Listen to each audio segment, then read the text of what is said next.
크리스마스 이제 곧 성탄절입니다. 그래서 오늘 그리고 다음 주 그리고 25일 이렇게 성탄과 관련한 하나님의 말씀을 나누려고 합니다. 근데 요즘 성탄절 크리스마스 어떻습니까? 분위기가 왠지 좀 조용해요. 이 캐롤이 잘 안 들리죠. 아시다시피 저작권 문제가 걸리기 시작하니까 이게 캐롤이 이제 동네에서 이제 길거리에서 사라진 지 오래됐습니다. 또 크리스마스가 이제 더 이상 뭐 이렇게 기다려지는 그런 어릴 때 학생 시절에는 많이 기다려졌었는데 지금은 크리스마스에 크게 뭐가 없어요. 예전에는 전주 뭐 전전주에 가고 성탄 발표회를 주일학교에서 아이들하고 막 연습하고 지금은요 학교 가야 돼요. 크리스마스 전날까지도 성탄절 하루만 쉬고 그 전날까지도 학교 가고 막 방학이 1월 달에 하고 크리스마스 지나서 하고 지금은 많이 변했어요. 학생들의 문화도. 그리고 교회도 어떻습니까? 예전에는 크리스마스 하면 뭐 밤새 뭐 학생 시절에 공식적으로 부모님의 허락을 받은 이 밤새는 날 성탄절 이브였죠. 거기다가 뭐 새벽 성도를 돌죠. 그 별거 아닌 것들 하나하나가 참 지금은 참 그 추억 아닌 추억이 되었습니다. 크리스마스가 갈수록 조용해집니다. 이게 어떤 사람들에게는 크리스마스가 오히려 우울해져요. 막 외로워지고 혼자 있다는 게 뭐 솔로라는 게 막 우울하다고 느끼고 뭐 그 사람들은 뭐 세상 사람들이 그렇게 느끼는 거고 그렇다면 그리스도인으로서 우리는 어떤 마음으로 크리스마스를 준비해야 할까요? 세상 사람들처럼 이거 해야지 저거 해야지 크리스마스가 뭐 크리스마스니까는 뭐를 해야 하고 어떤 것이 성경이 우리에게 말하는 성탄의 진정한 의미를 우리가 깨달으며 그거를 준비하는 것일까요? 우리는 이번 주와 다음 주에 걸쳐서 예수님의 그 어머니 마리아와 또 요셉 이 두 사람이 어떤 마음으로 성탄을 준비했는지를 살펴볼 것입니다. 그리고 이 두 사람을 통해서 우리가 맞이할 성탄을 어떤 마음으로 준비해야 할지 함께 생각해 보는 시간을 가지려고 합니다. 오늘은 그 첫 시간인데요. 오늘은 요셉, 이 요셉에 대해서 함께 나누려고 합니다. 오늘 본문이 이 요셉에게 천사가 나타나서 그 전하는 그 말씀, 그게 오늘 본문이죠. 그 배경을 살펴보면요. 이스라엘에 먼저 그 혼인 문화부터 우리가 간단하게 그 정리를 해봐야 됩니다. 이스라엘 사람들은 결혼하기 전에 약혼을 먼저 합니다. 뭐 약혼식을 어떻게 성대하게 하는지 그거까지는 잘 모르겠지만 약혼을 하고요. 그리고 1년 동안 유예 기간을 갖습니다. 이게 무엇을 위한 건지 모르겠어요. 딸이 이제 친정에서 이제 정을 떼는 기간을 1년을 두는 건지 아니면 마지막으로 부모와 그 나누면 뭐 인사 나누고 그 시간을 1년을 갖는 건지 약혼식 한 후 1년 동안은 친정집에서 그 여자는 그 생활을 합니다. 그리고 나서 1년 후에 이제 신랑이 이제 신부를 데리러 오죠. 그리고 혼인 잔치를 하고 이제 데리고 갑니다.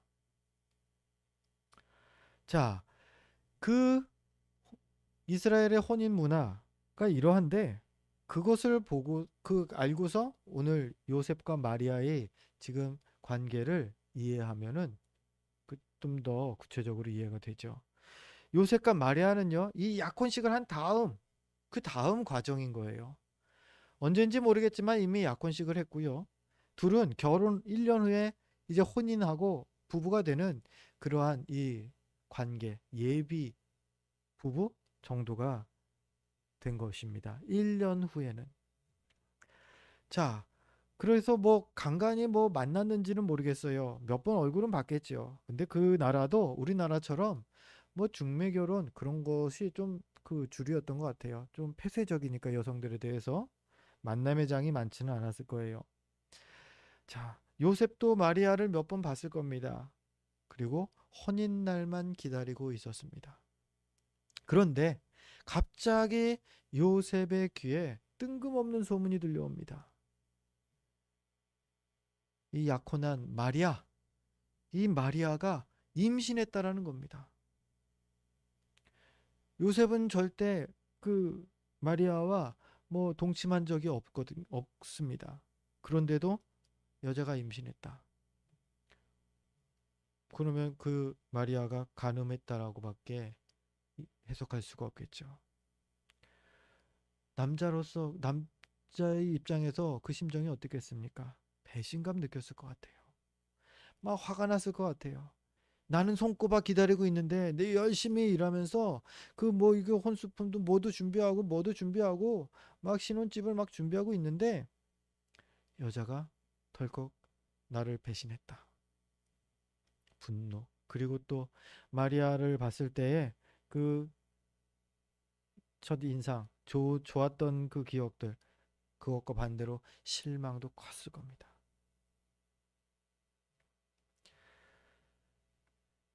이 마리아, 이 마리아의 경우 지금 그 약혼자가 아닌 정혼자가 아닌 다른 이유로 임신을 했다. 이건요.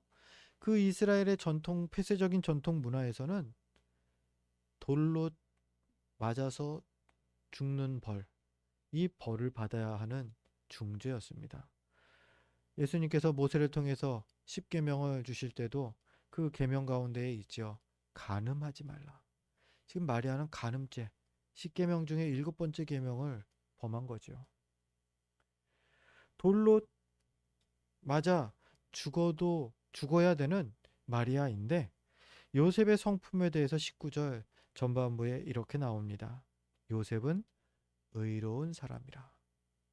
요셉은 의로운 사람이기 때문에 이 선택을 요셉이 돌로 쳐서 먼저 가서 본인이 피해자고 당사자이기 때문에 먼저 그 처벌을 시작하면 주변 사람들이 같이 돌로 쳐서 죽이는 그런 그 풍습인 거예요. 요셉은 그런데 그렇게 하지 않고요. 의로운 사람이기 때문에 19절 후반부에 이렇게 하기로 선택을 합니다. 그를 드러내지 아니하고 가만히 끊고자 하여. 그냥 뭐 마리아하고 이 파혼하고 그냥 나는 이 사람과 결혼 안 하겠습니다. 그냥 이렇게 하고서 그냥 끝내겠다라는 거예요. 그렇게 결심을 하고 이제 요셉이 잠에 듭니다. 그런데 그날 밤 꿈에 천사가 나타나죠. 그리고 천사가 마리아가 임신한 사실에 대해서 이게 그 해명을 하는 겁니다. 설명을 해줘요. 그것이 마리아의 임신에 대해서.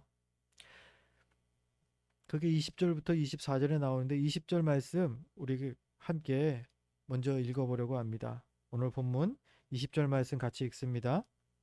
이 일을 생각할 때에 주의 사자가 현몽하여 이르되 다윗의 자손 요셉아 내 아내 마리아 데려오기를 무서워하지 말라. 그에게 잉태된 자는 성령으로 된 것이라. 아멘. 요셉의 꿈에 나타난 천사가 제일 먼저 하는 말은 마리아가 죄가 없다. 마리아의 무죄를 증명하는 겁니다. 20절이 그 사실을 얘기하죠. 아내 마리아, 아내 마리아가 잉태한 것은 성령으로 잉태된 것이야. 다른 남자와 간음한 게 아니야. 라고요. 그럼, 예, 뭐, 천사가 보증해 주니까. 그러면 이거는 그렇다고 해요. 그러면 요셉의 입장에서는 이게 다 이해가 될까요? 한 가지 이런 의문이 떠오를 것 같아요. 그런데 처녀가 아이를 뵌다고요? 그거는 말이 안 되잖아요. 요셉은 생각할 수 있다라는 거죠. 그럼 어떻게 이런 일이 일어날 수 있습니까? 이런 질문 정도는 한번 생각할 것 같아요. 거기에 대해서 천사가 그러한 의문점이 생길 수 있기 때문에 천사가 답하는 게 22절과 23절입니다. 우리 22절과 23절 말씀 같이 읽어보도록 하겠습니다. 이 모든 일이 된 것은 주께서 선지자로 하신 말씀을 이루려 하심이니 이르시되 보라 처녀가 잉태하여 아들을 낳을 것이요 그의 이름은 임마누엘이라 하리라 하셨으니 이를 번역한즉 하나님이 우리와 함께 계시다 함이라. 처녀가 잉태하여 아들을 낳을 것이다라고 이사야서에 이미 언급되었지 않느냐? 천사가 하는 말입니다. 지금 너희 정혼자 마리아, 약혼자 마리아는 처녀가 잉태하여 아들을 낳게 된 것이야. 무엇으로요? 성령으로 인하여서 잉태한 것이다. 요셉이 천사의 이 설명을 꿈속에서 듣고 나서 그 다음날 아침에 깨어서 곧바로 임신한 마리아를 데려오게 되죠. 오늘 말씀에서 천사는요, 요셉에게 마리아가 흠이 없는 여인이라는 것을 요셉에게 증거합니다. 그리고는 장차 태어날 아기와 관련해서 두 가지 특별한 하나님의 약속을 전하고 있습니다. 이제 우리는 이 두 가지 하나님의 약속들을 좀 더 집중적으로 살펴보려고 합니다. 첫 번째 약속은요, 예수라는 약속입니다. 21절, 앞서 우리가 21절 말씀 우리 같이 함께 읽어보도록 하겠습니다. 함께 읽습니다. 아들을 낳으리니 이름을 예수라 하라. 이는 그가 자기 백성을 그들의 죄에서 구원할 자이심이라 하니라. 아멘. 예수라는 이름의 뜻이 무엇이라고요? 자기 백성을 죄에서 구원할 자라는 뜻이 바로 라는 것, 그 의미가 바로 예수라는 겁니다. 본래의 인간의 상태를, 이 죄에 빠진 인간의 상태를 설명할 때 이러한 예를 많이들 들죠. 늪이라고요. 죄가 마치 늪과 같다. 우리 상태가 어떠냐? 이미 늪에 태어날 때부터 빠져 있는 상태죠.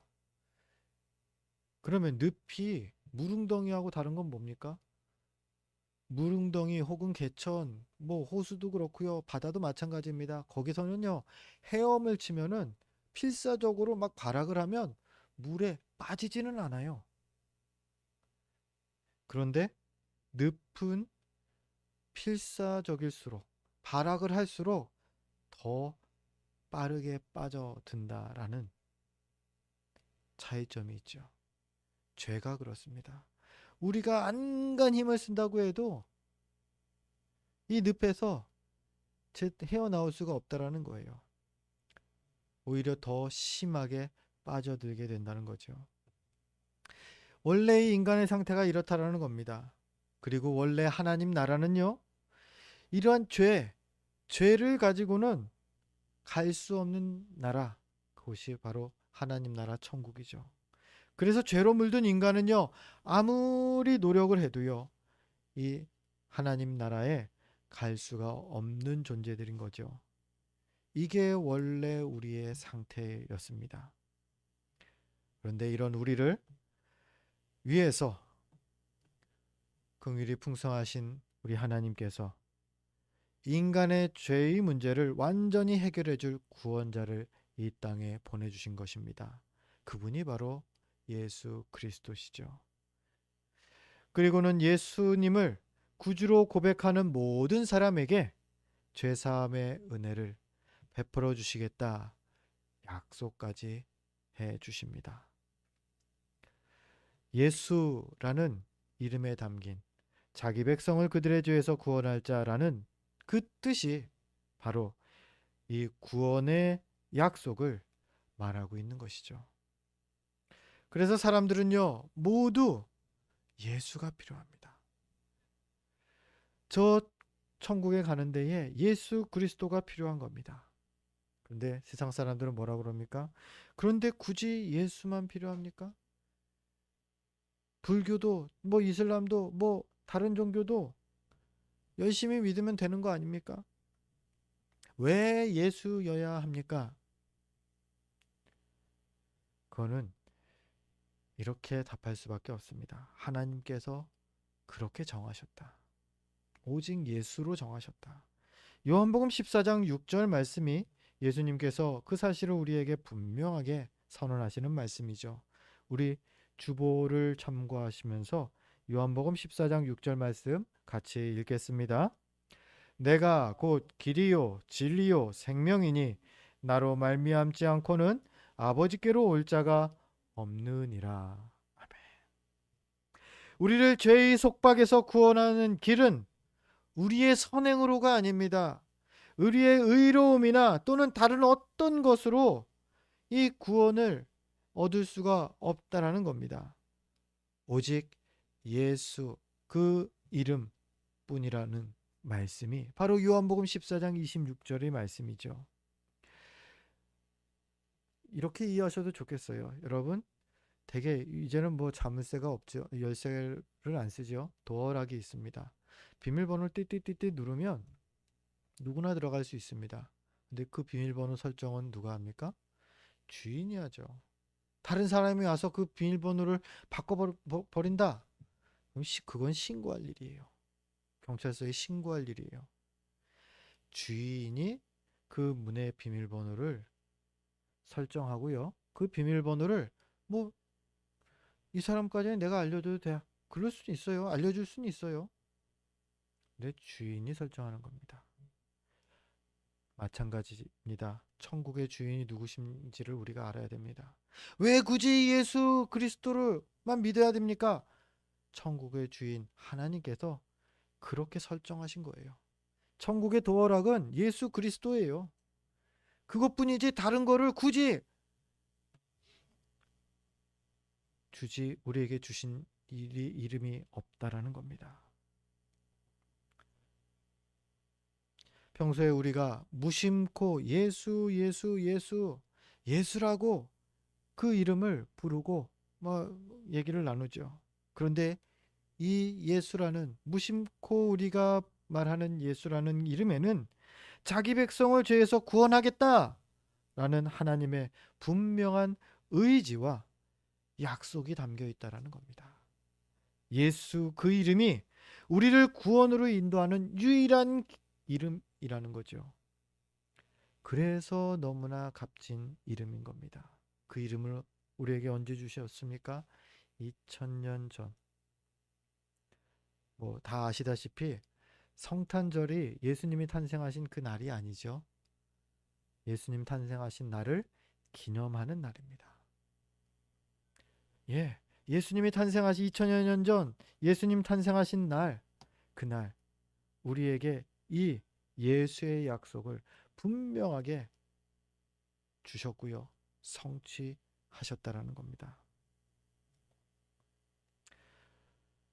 성탄절의 주인이 그러면 주인공이 누구여야 되겠습니까?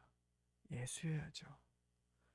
원래 처음부터 성탄절의 주인공은 예수님이셔야 돼요. 아니, 생일 당사자가 그 주인공이어야지 갑자기 막 손님이 주인공하고 갑자기 뭐 하루 잠깐 오는 사람이 주인공이고 그러면 안 되죠. 크리스마스의 성탄절의 주인공은요, 산타가 되면 안 됩니다. 크리스마스의 주인공은요, 뭐 사랑이 주인공이 요즘은 그렇게 얘기를 하더라고요. 아니요. 캐롤이 주인공이다. 아니요. 그건 다 예수 그리스도라는 주인공을 빛내는 도구 정도에 불과한 것입니다. 이런 것들과는 비교도 안 되는 이름, 그 이름이 바로 예수 그리스도인 겁니다. 예수가 주인공이 되어야 합니다. 그래서 주님이 주인공이 되는 성도의 크리스마스, 이게 우리가 사모하고 소망해야 되는 크리스마스죠. 그런 크리스마스에는요, 구원의 기쁨이 있습니다. 구원을 이루어 주신 그 약속에 대한 감사가 있습니다.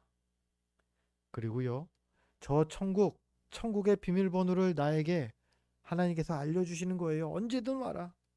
믿음으로 누르면 언제든 열린다. 하늘 소망이 있습니다. 이것이 온전한 성도의 성탄이라는 겁니다. 말하기는 이렇게 예수라는 이름 속에 그 구원의 약속을 우리가 믿음으로 고백하기를 소망합니다. 그리고 오늘 천사는요, 이 예수의 약속뿐만 아니라 성탄의 또 하나의 약속이 더 있다고 전합니다. 바로 임마누엘의 약속입니다.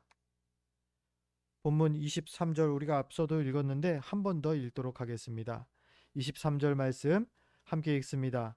보라 처녀가 잉태하여 아들을 낳을 것이요 그의 이름은 임마누엘이라 하리라 하셨으니 이를 번역한즉 하나님이 우리와 함께 계시다 함이라. 아멘. 우리가 잘 아는 말씀이죠. 앞서 살펴봤던 대로요. 성탄의 날, 이날은 하나님께서 우리에게 구원의 약속을 주신 날입니다. 그리고 뿐만 아니라 방금 읽었던 23절의 말씀대로 하나님이 우리와 항상 함께 계시겠다라는 약속을 주신 날, 아니 그 약속이 온전히 성취된 날, 그게 바로 성탄입니다. 임마누엘의 약속, 하나님이 우리와 함께 계시겠다라는 약속, 그 약속이 얼마나 우리에게 큰 위로가 되는지요, 얼마나 큰 힘이 되는지요. 여호수아 또한 이 구약 시대의 여호수아가 바로 이 임마누엘의 약속을 또한 처음에 체험했던 인물 중에 한 명이죠. 여호수아서 1장 9절에서 하나님께서 그 약속을 임마누엘의 약속을 하십니다. 우리 함께 유인물을 보면서 주보를 보면서 함께 읽겠습니다. 내가 내게 명령한 것이 아니냐 강하고 담대하라 두려워하지 말며 놀라지 말라 내가 어디로 가든지 내 하나님 여호와가 너와 함께 하느니라 하시니라. 아멘. 당시 여호수아의 그 상황은 그렇습니다. 출애굽을 이룬 위대한 지도자 모세, 그 모세가 이제 하나님의 부름을 받고 새로운 지도자로 자신을 지목했습니다. 여호수아는 이 부담감, 모세라는 절대적인 지도자 밑에서 훈련을 받았지만 모세만큼 할 자신은 없었어요.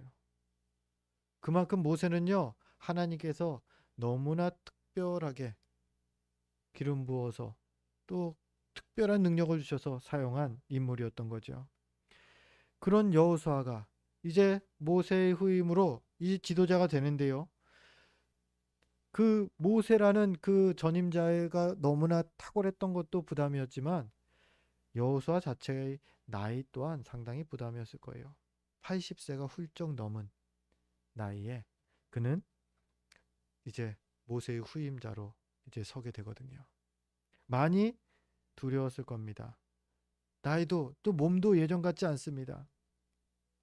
그런 상황에서 지금 리더가 되는데 지도자가 되는 이스라엘의 지도자가 되는데 기도할 때 하나님께서 여호수아에게 하시는 말씀이 오늘 23절인 거죠. 여호수아서 1장 그 9절 말씀인 거죠. 두려워하지 말라, 놀라지 말라, 강하고 담대해라. 너가 어디로 가든지 내가 너와 함께 하리라. 이게 임마누엘이죠. 하나님이 함께 하신다. 여러분 함께라는 말이 얼마나 큰 힘이 됩니까? 그것도 든든한 나의 그 후견인이 나와 함께한다. 항상 나를 주목하고 있다. 아주 든든하죠. 한국 축구 얘기 좀 하겠습니다. 2002년 월드컵 월드컵을 기점으로 해서 한국 축구가 완전히 달라졌죠. 그 전까지는 이제 국가대표 뽑아갖고 한국에서는 다 잘하는 사람들이잖아요. 한국에서는 잘하는 사람들인데 이제 국제대회 다른 나라하고 이제 국가대표끼리 막 시합만 하면 번번이 지는 거예요. 실제로 하던 기량보다 너무 못해요. 국제대회를 하면. 문제는 막 얼어서 굳어서 그렇대요. 선수들이 너무 이 스케일이 커지니까 그 시합이 막 몸이 굳고 또 상대 팀이 막 갑자기 막 뭐 메시가 나오고 호나우두가 나오고 막 그러는 거예요. 그러니까 몸이 막 굳어요. 그랬는데 2002년 월드컵 이후로는 많이 변했습니다. 한국 축구의 유명한 사람들이 나타나고 또 이제는 그 손흥민이라고 다들 이름은 아실 거예요. 이제 저기 영국에서 축구하는 그 축구 선수인데 이 손흥민이 지금 국가대표 주장이죠. 국가대표의 그 주장으로 뛰는데 그 국가대표 다른 선수들한테 이 인터뷰하는 내용을 본 적이 있습니다. 손흥민이 같이 있다는 게 정말 큰 힘이 된대요. 뭐 손흥민이 뭐를 했기 때문이 아니라 그 사람이 존재한다는 것 자체가 큰 영향이 있다는 거예요. 우리 편에도 영향이 있고 상대편은 또 영향이 있죠. 상대편을 굳게 만들어요. 왜요? 세계적인 선수거든요. 이제 손흥민이. 세계적인 선수가 내 편이다라는 생각으로 그 같이 뛰면은 상대편이 아무리 뛰어난 선수가 있어도 우리도 있는데 뭐 하면서 굳지 않는다라는 거예요. 이게 함께 이 존재감, 이런 게 존재감인 거죠. 그런데 하나님께서 천지를 만드시고 우리를 창조하신 하나님께서 우리와 함께 하시겠다라는 겁니다. 이게 얼마나 큰 영광이고 이게 얼마나 큰 위로입니까? 얼마나 우리를 담대하게 만듭니까? 여호수아에게 강하고 담대하라 하신 말씀, 그 말씀처럼 우리가 담대할 수 있는 이유가 충분한 겁니다. 그 창조주께서 함께 하신다. 이거 무슨 뜻이에요? 반드시 승리한다라는 약속인 거죠. 하나님을 누가 이깁니까? 그분이 우리와 함께 계십니다. 오늘 본문 돌아가서요. 23절에는요. 앞서도 말씀드렸다시피 이사야서 7장 14절 말씀을 그대로 기록하고 있죠. 그러면서 이 말씀이 예수 그리스도를 통해서 이 구약의 말씀이 온전히 성취된 것이다 라는 것을 언급합니다. 이사야서 7장 14절에는 이 오늘 본문에 나오는 이 말씀이 기록되어 있죠. 보라 처녀가 잉태하여 아들을 낳을 것이요 그 이름을 임마누엘이라 하리라. 기원전 7세기 그러니까 BC 700년 전후에 살았던 인물이 바로 선지자 이사야입니다. 이 이사야가 하나님의 성령의 감동을 받아 예언한 내용이 이 이사야서죠. 거기에 기록된 것이 처녀의 몸에서 메시아가 탄생할 것이다 라는 예언이었죠. 그는 장차 처녀에게서 태어날 이 아기야말로 하나님께서 우리와 함께 계시는 증거, 즉 임마누엘의 분명한 증거가 될 것이다 말하고 있는 것입니다. 그리고 정말로 700년 후에 예수님께서 탄생하십니다. 그 예수님의 탄생은 우리와 함께 계시겠다라는 하나님의 약속의 온전한 성취인 것입니다. 기뻐하지 않을 수가 없죠. 기뻐해야 합니다. 성탄절에 우울해하는 거 글쎄요.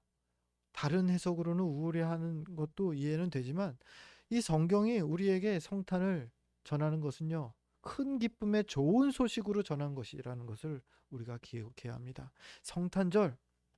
온전한 성탄절은 기쁨이 있는 날입니다. 그런데 세상은 어떻습니까? 이 임마누엘의 약속을 반가워하지 않습니다. 하나님이 우리와 함께 굳이 안 해도 되는데 임마누엘의 약속을 기뻐하지 않으니까 이 임마누엘의 기쁨을 알 수가 없는 잃어버린 겁니다.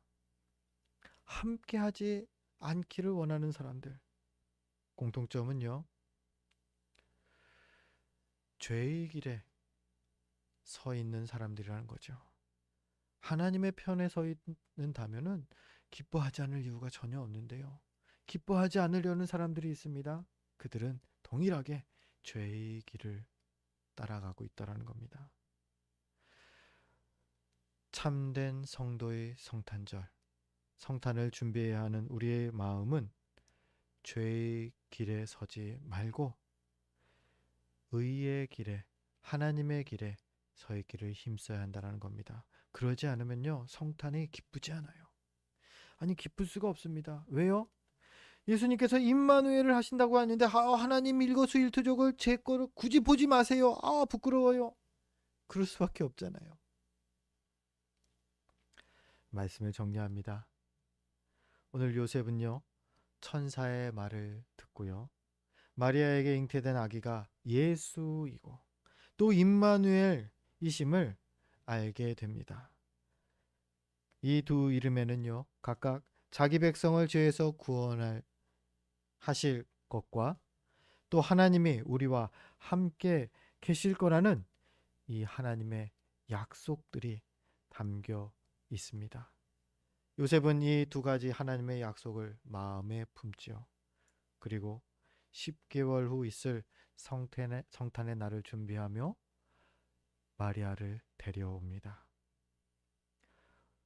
우리의 성탄절 이제 8일 남았습니다. 우리도 성탄의 날을 준비해야 합니다. 어떻게요? 찬양에서 그것도 성탄의 날을 준비하는 거 맞는데요.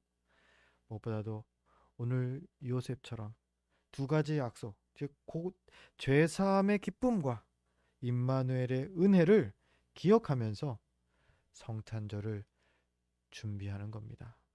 그러할 때에 우리 가운데에 기쁨과 은혜를 풍성히 누리게 되는 성탄의 복된 날이 될 줄을 믿습니다. 기도하겠습니다. 거룩하신 아버지 하나님, 은혜를 감사합니다.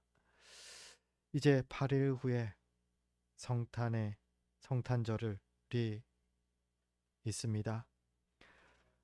요셉처럼 성탄의 날을 잘 준비하게 하여 주옵소서. 주님, 성탄의 날을 외면하고 그날을 기피하는, 두려워하는 그러한 마음이 아니라 우리가 거룩한 길, 의의 길에 서 있으므로 아기 예수님의 탄생하신 그날을 함께 기뻐하며 하나님께 영광 돌리게 하여 주옵소서. 거룩하신 우리 주 예수 그리스도의 이름으로 기도드립니다. 아멘. 모두 잘